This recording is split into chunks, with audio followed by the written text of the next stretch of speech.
Hello everyone and welcome to the latest video on the Juggling Balls YouTube channel. This is part 3 of the tennis career of Stuart Grimshaw. As you can see, we've now won our first round and first match of the career. So now we're moving on to the second round to play another Brit in the form of Kenny.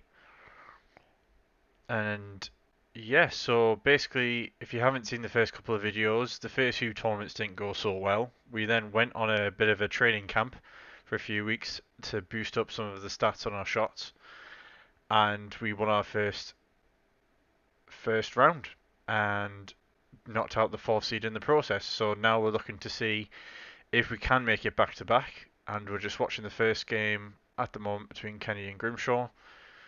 15-all at the moment.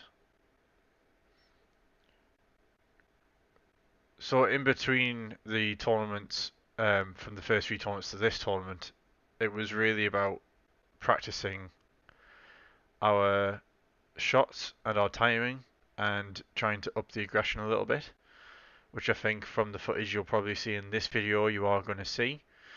Obviously getting the first win under our belts in the career is a big thing, and now it's about building on that and trying to put some performances together to get some ranking points and climb up the rankings. So we'll see what Grimshaw can do in this first match. 30-15 up, good opportunity to try and get into a break point. As you'll see as the video goes on, we try to mix it up a little bit with some slices and some drop shots and some good placement. And also trying to add in some power shots in as well, which we weren't really doing in the first couple of videos. So yeah, if you do enjoy the video, give us a like, share and subscribe. And also if you are looking for some podcasts to listen to, we do have a Juggling Balls podcast, and we've actually done a tennis one recently, which went out on Monday night or Tuesday morning, which was discussing basically the men's tennis landscape at the moment with Federer's return and Djokovic's 18th Grand Slam win at the Aussie Open. So yeah, so if you do enjoy the video and you want to listen to the podcast as well, I'll leave a description for this video for where you can find it, because we are on Spotify and iTunes and all that.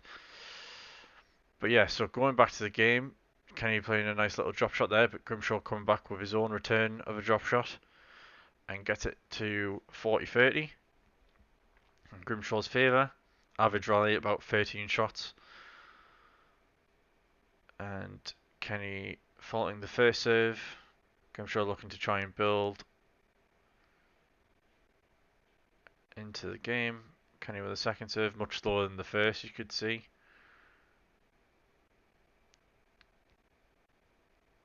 As you'll see in the video, we tried using that slice hand to the backhand to get some shots going. And we've tried a lot more with the volleys as Grimshaw puts that one behind his back away to get the break. And then we'll jump to the next service game where Grimshaw's trying to hold serve. Serves it and Kenny can do nothing with it and puts it straight into the net. So 2-love up with one game more for Grimshaw to get. And see if Kenny can hold serve in this one.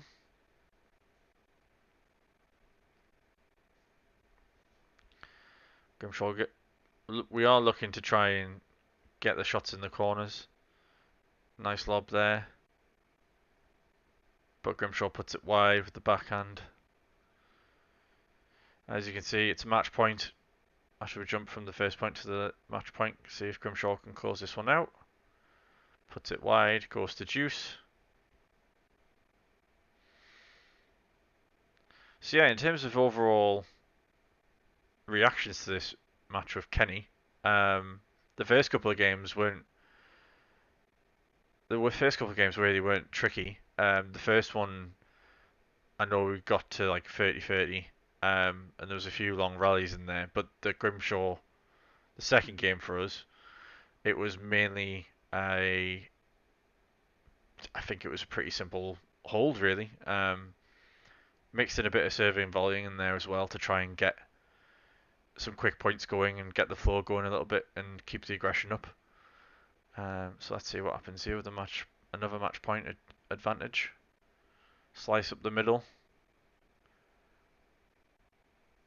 Grimshaw keeping it on the backhand of Kenny.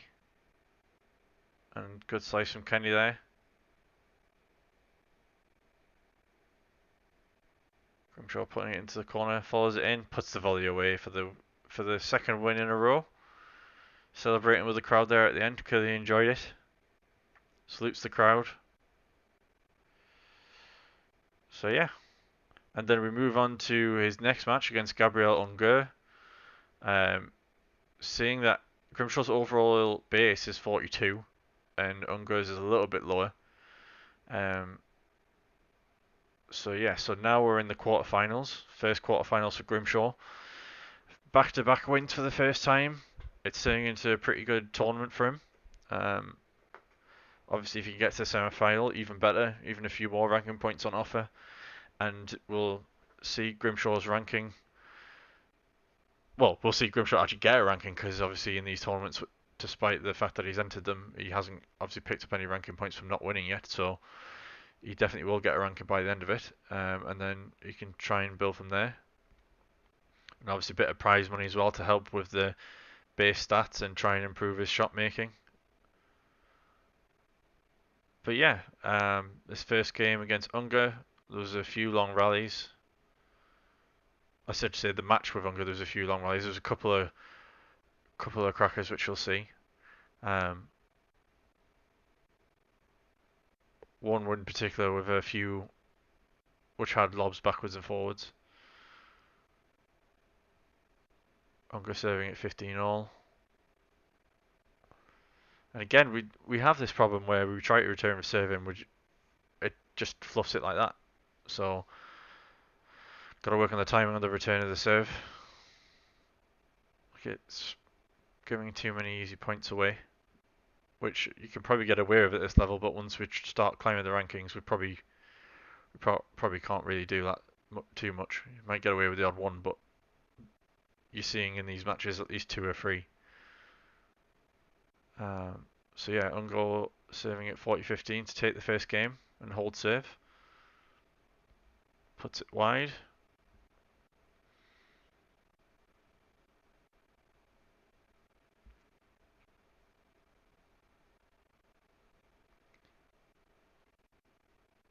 Slices it out wide though, Grimshaw.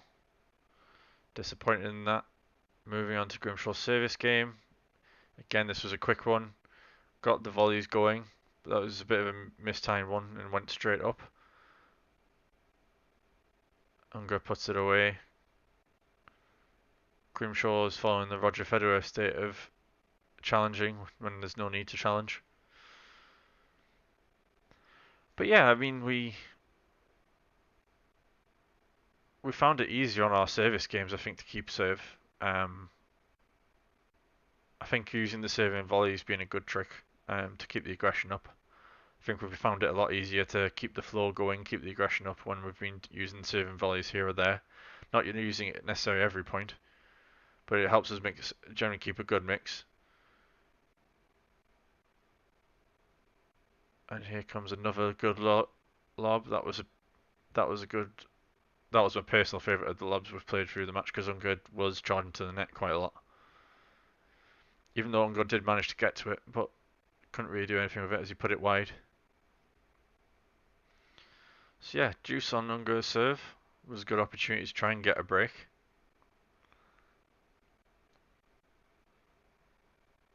And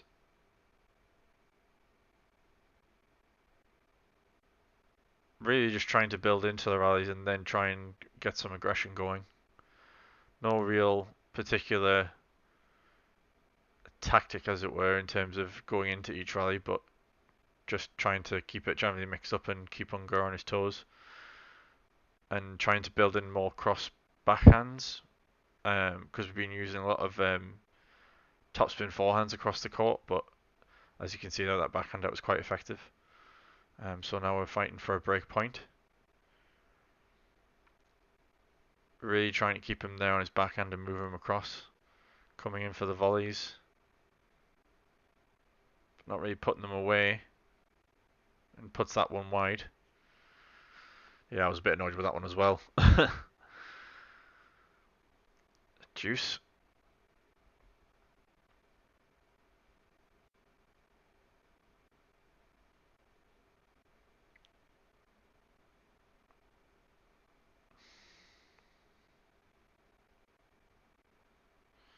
keeping him penned in. And what should have been an easy put away with the forehand put it wide. Which goes to show that if your timing's not right on this, it will punish you. So Unger gets his advantage and tries to build from there.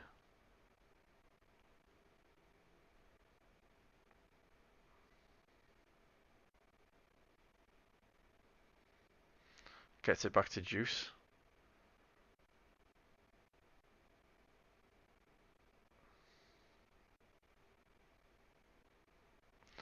Again, there's another one of those returns of serves. It's so frustrating. It's that on the return of serves, and then like when they hit a lob, and then it hits the bounce, and then goes stupidly high up in the air, and then for some reason your player just doesn't react.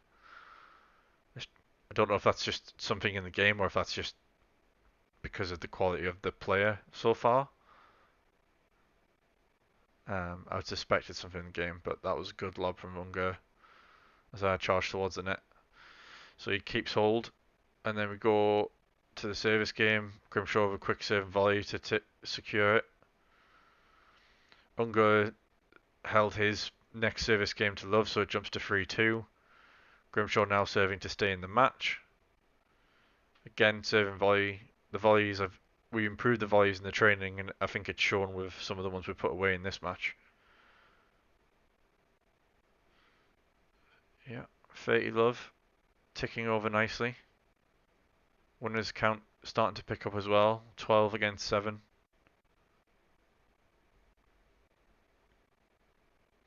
Nice power backhand down the line. Takes it to 40 love.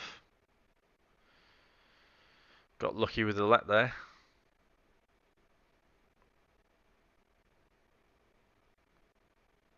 And again, a couple of strange ones where they just looped, but we put it away with the backhand.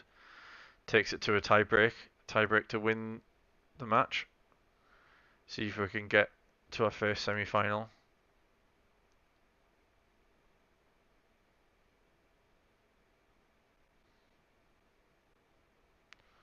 That was double fault there from Unger, so not a good start for him on his serves and his very intriguing sideburns. And that was another thing I've noticed as well, is that when I've tried to serve and volley, when I served it to the backhand, generally when I'm coming into the net, they'll either lob it back over me, or they'll just put it straight into the net. There's no in between. I don't know if that's anything you've noticed if you guys have played this game before, if you've noticed that either. Let me know in the comments. As saying that, we're 3-love up now. Unger is trying to get some points going to get himself back into this tiebreak. And get that mini break back when it gets the Grimshaw serve again. That was a great forehand down the line. But Unger puts it away. Grimshaw once again. He's probably got a worse challenge record than Federer at this point, and Federer's is abysmal. But here we go. 1-3. Can Grimshaw get another mini break to really solidify his hold on this game? Puts it away. Nice bit of aggression, a bit of power there from Grimshaw. He's got the double the winners now of Unger.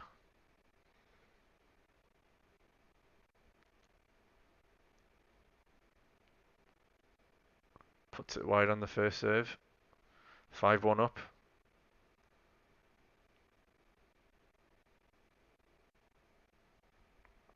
See, it's those ones I worry about when they put it up so high and then it takes you forever and you can never get those timings right on those shots.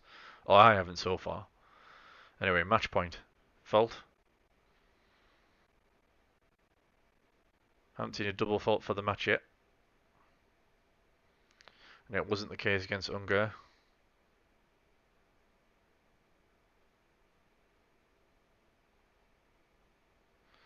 See how we do.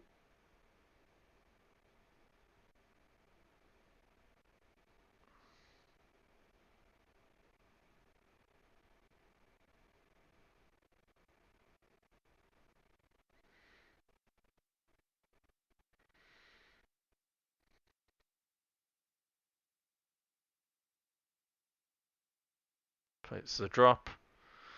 And Unger can't get there. So Grimshaw wins his third match in a row in Greece. As you can see, we're in the semis now. And with that, we'll leave it there, and we'll have a new video for you soon. And don't forget to like, share, and subscribe, and I'll catch you on the next one, guys. Thanks very much.